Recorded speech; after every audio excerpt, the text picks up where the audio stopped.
চারিদিকে মারামারি, হানাহানি। নির্বাচন আর নির্বাচন নাই রে।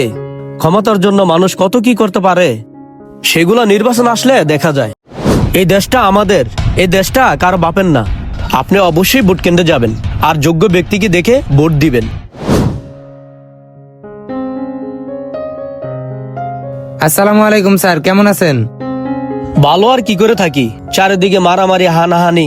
নির্বাচন আর নির্বাচন নাই রে। ক্ষমতার জন্য মানুষ কত কি করতে পারে, সেগুলো নির্বাচন আসলে দেখা যায়। স্যার, নিজে খাইটা খাই, আমি যারে ভোট দিমু সে আমার সংসার চালাইবো না। আমি কাউরে ভোট দিয়া পাপের ভাগিও হমু না, আর কাউরে ভোট দিতে যায়া মায়ের খায়া পঙ্গুও হমু না। একদিন কাম নষ্ট করলে একদিনই লস। আমি ভোট কেন্দ্রেই যাবো না স্যার।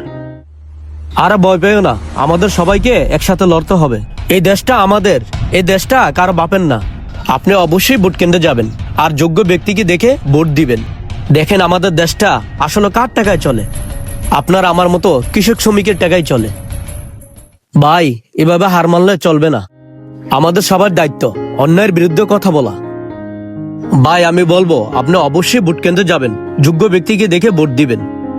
সবাইকে বুঝাবেন যেন যোগ্য ব্যক্তিকে দেখে ভোটটা দেয়। স্যার, আপনার কথা হইনা আমি সাহস পাইছি। আমি ভোট কেন্দ্রে যাবো এবং যোগ্য ব্যক্তিকে ভোট দিমু। ঠিক আছে আকবর, থাকেন, আমার আবার একটা টিউশনি আছে। ঠিক আছে স্যার, আসসালামু আলাইকুম।